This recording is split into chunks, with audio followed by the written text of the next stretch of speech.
हरे Krishna. Successful कैसे बने? Success success success आपकी लाइफ में जितनी सक्सेस होगी आप सक्सेसफुल हो जाएंगे। जैसे एक भिखारी जो दिन भर 1 रुपए के लिए बहुत मेहनत करता है, 1 रुपया मिला, 2 रुपये मिला, एक एक रुपया जोड़ जोड़ के वो अपना दिन सोचता है कि आज मेरा दिन जो है बहुत ही सक्सेसफुल हो गया है। लेकिन ये सक्सेस रिलेटिव है। वहीं अगर कोई व्यक्ति जो करोड़पति है उसको 1 रुपये मिलने में उसको सक्सेस फीलिंग नहीं आएगी, उसके लिए उसको सक्सेस फीलिंग आएगी जहाँ पर उसको लाखों रुपए का कहीं फ़ायदा हुआ है। तो ये जो सक्सेस है ये बहुत ही रिलेटिव टर्म है इस वर्ल्ड में, पहले हमें समझना है। अगर आपको सक्सेसफुल होना है तो पहले अपने दिमाग से ये निकालना है कि आपने जो अपना सक्सेस फार्मूला बना रखा है कि एक बार मेरी जॉब लग जाएगी तो मैं सक्सेसफुल हो जाऊंगा, या एक बार मेरा इस अच्छा लाइफ पार्टनर मिल जाएगा तो मैं लाइफ में सक्सेसफुल हो जाऊंगा, या एक बार ये एग्ज़ाम क्रैक कर दूं तो मैं सक्सेसफुल हो जाऊंगा। तो सबसे इंपॉर्टेंट जो सबसे पहली गलती हम करते हैं वो है सक्सेस हम जो अपने दिमाग में बना लेते हैं। हम सोचते हैं ये सक्सेस ही मेरी यही मेरा वंश, मैं एक बार इसको पालूंगा तो मैं सक्सेसफुल हो जाऊंगा। तो सक्सेस एक रिलेटिव टर्म है। एक बार एक पर्सन अपनी लाइफ से बहुत ही परेशान तो एक साधु के पास जाता है और साधु को बोलता है मैं बहुत ही गरीब हूँ, मैं क्या करूँ, आप थोड़ा मुझे हेल्प करें ताकि मेरा जो खेत है उसमें मैं अच्छी पैदावार कर सकूँ। और अभी रिसेंटली मेरा एक बैल था और वो मर गया है, अब उस खेत को जोतने के लिए कोई भी नहीं है, तो आपको नहीं लगता कि मेरे लाइफ में कितना सबसे बुरा दिन है? तो जो सेंट था उसको जवाब देता है शायद हो भी सकता है और नहीं भी हो सकता। तो ये जो किसान था बड़ा परेशान, उसको लगा, बड़ी आशा लेकर आया था कि वो मेरी प्रॉब्लम को समझेगा, लेकिन बजाय मेरी प्रॉब्लम समझने के ये जो साधु है बोल रहा है कि हो भी सकता है और नहीं भी हो सकता मेरी लाइफ में सबसे बुरा दिन। वो जैसे ही घर पे जाता है देखता है अगले ही दिन उसके खेत में उसे एक बहुत ही हष्ट पुष्ट और जवान एक घोड़ा उसको दिखता है, और घोड़ा देखकर वो इतना प्रसन्न हो जाता है कि कहाँ बूढ़ा बैल और कहाँ मजबूत घोड़ा, इससे तो मैं बहुत अच्छी खेती करूँगा। और बड़ा प्रसन्न होकर खुश होकर वो फिर से उसको याद आती है साधु की बात कि साधु ने कहा था कि हाँ मेरे बुरे दिन नहीं चल रहे हैं, शायद थोड़ा समय मुझे वेट करना है। और जैसे ही वो अगले दिन फिर से साधु के पास जाता है और बोलता है कि आप बिल्कुल सही थे, वास्तव में अभी मेरे साथ बहुत अच्छा चल रहा है और मेरे खेत में अभी मेरे घोड़े से मैं खेती करता हूँ, तो शायद ये मेरे लाइफ में बहुत अच्छा समय नहीं चल रहा है। फिर से साधु रिप्लाई करता है कि नहीं, हो भी सकता है और नहीं भी हो सकता है। तो ये जो किसान था इसको लगता है कि साधु को हमेशा यही जवाब आता है, इसके अलावा इसको कुछ समझ में नहीं आता है। वो देखता है घर पे जब जाता है तो देखता है उसके बेटे की टांग टूट जाती है। बच्चे से पूछता है आपकी टांग क्यों टूट गई? तो बिकॉज वो घोड़े पे घुड़सवारी कर रहा था, घोड़े से गिर गया। बड़ा परेशान दुखी हो जाता है, एक ही बेटा नौजवान जो उसकी सेवा करने के लिए है। फिर से वो साधु के पास जाता है बड़ा दुखी और बोलता है अब तो मेरी लाइफ में सबसे बड़ी प्रॉब्लम आ गई है, मैं बूढ़ा हारा कहाँ खेती करूँगा, मेरा एक बेटा जो मेरी सेवा कर सकता था वो भी, उसकी भी टांग टूट गई है, तो क्या ये मेरे जीवन के सबसे गंदे समय नहीं है? फिर से साधु उसको रिप्लाई करता है हो भी सकते हैं और नहीं भी हो सकते हैं। बड़ा ही फ्रस्ट्रेट होकर ये किसान वापस लौट के आता है, सोचता है ये साधु को केवल यही जवाब आता है और कुछ समझ में नहीं आता। तभी वो देखता है गांव में कुछ सिपाही आते हैं और घरों में जा के ढूंढते हैं कि जो भी नौजवान हैं उन सभी को फौज के अंदर युद्ध करने के लिए आदेश आया है राजा का। और देखते हैं जब ये मैंडेटरी है, गांव के जितने भी जो जवान हैं, जितने भी जो यंग लोग हैं, सभी को युद्ध में जाना पक्का है, ये आदेश आता है। लेकिन जैसे ही वो जब देखता है कि जब सिपाही उसके घर में आते हैं और देखते हैं कि उसका नौजवान बेटा तो टांग तोड़ के वो तो खाट पे लेटा हुआ है, तो सिपाही उसे छोड़ के चले जाते हैं। तो एक्चुअल में उस किसान को समझ में आता है कि हमारी लाइफ में हम बहुत ज़्यादा कभी बहुत खुश हो जाते हैं, कभी हम बहुत ही ज़्यादा दुखी हो जाते हैं सिचुएशंस के अनुसार। ये सब रिलेटिव है।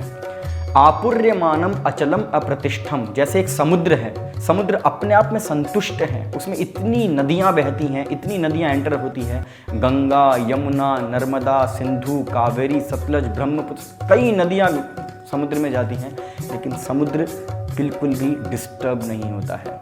ऐसे ही हमारी लाइफ में हमें बहुत सारी इच्छाएं आती हैं, डिज़ायर्स आती हैं, और ये डिज़ायर जब तक सेटिस्फाई नहीं होती है हम सोचते हैं कि मेरी लाइफ में मुझे सक्सेस कब मिलेगी, मेरी लाइफ में मुझे सक्सेस फार्मूला मुझे कैसे प्राप्त होगा। लेकिन भगवान बताते हैं ओम पूर्णमदः पूर्णम इदम पूर्णात् पूर्णम उदच्यते पूर्णस्य पूर्णम आदाय पूर्णम एवावशिष्यते। जैसे भगवान अपने आप में पूर्ण है, भगवान को कोई सक्सेस पाने के लिए कोई मेहनत करने की जरूरत नहीं है, वो बहुत ही आत्माराम है। ठीक वैसे ही आप भी उतने ही आत्माराम हैं, बस आप अपना नेचर भूल गए हो, आप अपना स्वभाव भूल गए हो और उस स्वभाव को आपको रिवाइव करना है। और जैसे आपका वो स्वभाव रिवाइव हो जाएगा, आप देखेंगे आप कितने सक्सेसफुल हैं। आपकी लाइफ में वो सक्सेस जिसको आप ढूंढ रहे हैं वो ऑलरेडी आपके पास आपको मिल चुकी है। इसीलिए शास्त्र बोलते हैं कि हमें हमारा संबंध भगवान से फिर से रीएस्टैब्लिश करना है। जैसे एक दुखी आदमी के पास बैठ के व्यक्ति दुखी बन जाएगा, एक सुखी व्यक्ति के पास बैठ के व्यक्ति सुखी हो जाता है, ऐसे ही भगवान जो सक्सेस के सागर हैं, जिन्हें किसी भी सक्सेस की ज़रूरत नहीं है, आप उस सक्सेसफुल पर्सन का एसोसिएशन करेंगे तो आप भी सक्सेसफुल हो जाएंगे। इसलिए शास्त्र बोलते हैं उस परम पुरुषोत्तम भगवान का आप संग कीजिए, और कलयुग में उनका संग करने के लिए सबसे अच्छा तरीका है भगवान के नाम का जप। और ये भी शास्त्र बताते हैं, इसके पीछे साइंस, ये हमारा जो माइंड है इसको सक्सेस ड्रॉप्स चाहिए, सक्सेस लेना चाहता है कि आज मैंने क्या पाया, आज मैंने क्या पाया। आप अपने माइंड को चैलेंज दीजिए, क्या मैं मेरे मन को भगवान पे ध्यान केंद्रित कर सकता हूँ। ये बहुत बड़ा चुनौती है, अगर आप करें और उसमें सक्सेस पाएं, इससे बड़ी सक्सेस नहीं है। शास्त्र बोलते हैं सांख्या पूर्वक नाम गान नति बिहि काला वसानी कृतऊ। आपके पास जब भी समय मिले आप भगवान का नाम जप कीजिए। अब किसी आपको प्रश्न आएगा क्या भगवान का नाम जप करने से क्या मैं एग्ज़ाम में पास हो जाऊंगा, या भगवान का नाम जप करने से क्या घर की सारी परेशानियां दूर हो जाएगी। देखिए, इन चीज़ों में बिल्कुल मत जाइए। आपके जीवन में अगर दुख लिखे हैं तो दुनिया की कोई ताकत उसे नहीं मिटा सकती है, और अगर आपके जीवन में सुख है तो दुनिया की कोई ताकत आपको वो सुख पाने से नहीं रोक सकती है। ये बिल्कुल वैसा ही है जैसे आप भगवान के पास जाके ये नहीं बोलते कि भगवान भगवान आप मुझे एग्ज़ाम में फ़ेल करा दीजिए, या मेरे घर में प्रॉब्लम्स कर दीजिए। हम कभी दुख नहीं मांगते। तो जैसे हम कभी दुख नहीं मांगते फिर भी जीवन में दुख आते हैं, ऐसे ही आपके जीवन में सुख भी आएंगे। तो आप एक्स्ट्रा एंडेवर मत कीजिए और ऑनेस्टली अपना वर्क कीजिए। कर्मण्येवाधिकारस्ते मा फलेषु कदाचन। आप वर्क कीजिए, मेहनत कीजिए, लेकिन अगर परिणाम अगर आपके भाग्य में है तो आपको मिलेगा, नहीं है तो आप ओवर एंडेवर मत कीजिए। और सक्सेसफुल फील करने के लिए सबसे बेस्ट है आप माला जप कीजिए। एवरीडे आप अपने माइंड को एक सक्सेस ड्रॉप्स डाल रहे हैं। हरे कृष्ण कृष्ण कृष्ण हरे हरे, हरे राम राम राम हरे हरे। नेक्स्ट हरे कृष्ण कृष्ण कृष्ण हरे हरे, हरे राम राम राम हरे हरे। नेक्स्ट हरे कृष्ण कृष्ण कृष्ण हरे हरे, हरे राम राम राम हरे हरे। पूरा 108 बार आपने सक्सेस ड्रॉप डाली है। आपने अपने माइंड को बोला यस मैंने सुना है। आप हर दिन रोज़ सुबह आप इस सक्सेस ड्रॉप्स को अगर आप ब्रेन में डालेंगे तो आप अपने आप में कंप्लीट फील करेंगे। और ये रियलाइजेशन केवल एक पर्सन का नहीं, हज़ारों लोगों का है जो वर्ल्ड में प्रैक्टिस कर रहे हैं और बहुत ही संतुष्ट है। एक बहुत अच्छा एग्जाम्पल मैं देता हूँ। चैतन्य महाप्रभु अपने मित्र श्रीधर जो बहुत ही गरीब थे उनसे डेली मिलने जाते थे। चैतन्य महाप्रभु जब संन्यास से पहले घर में रहा करते थे और नवद्वीप में बहुत बड़े विद्वान पंडित थे, निमाई पंडित के नाम से जाने जाते थे। तो चैतन्य महाप्रभु अपने मित्र श्रीधर से मिलने जाते थे, और ये जो श्रीधर था बहुत ही गरीब था, इतना गरीब कि उसके जो कपड़े थे वो भी फटे पुराने हाल में, और उसकी जीविका होती थी जो केले के पत्ते होते हैं उनसे जो दाने पत्तल होते हैं वो बेचकर वो अपनी जीविका चलाता था, घर यापन करता था। लेकिन ये जो निमाई पंडित हैं ये अपने भक्तों के साथ कुछ ऐसी लीलाएं करते थे, कभी कभी भक्तों को वो छेड़ने का प्रयास करते थे। लेकिन ये जो श्रीधर थे स्वभाव से बहुत ही सौम्य स्वभाव के थे, बहुत ही शालीन स्वभाव के थे। तो नित्यानंद प्रभु इस श्रीधर को बड़ा परेशान करते थे। नित्यानंद प्रभु श्रीधर के पास जाते थे और बोलते थे श्रीधर तुम्हारे ये जो पत्ते हैं दाने हैं ये मुझे दे दो दान में। श्रीधर बोलता है कि मैं बड़ा गरीब, मैं कैसे जीविका चलाऊंगा।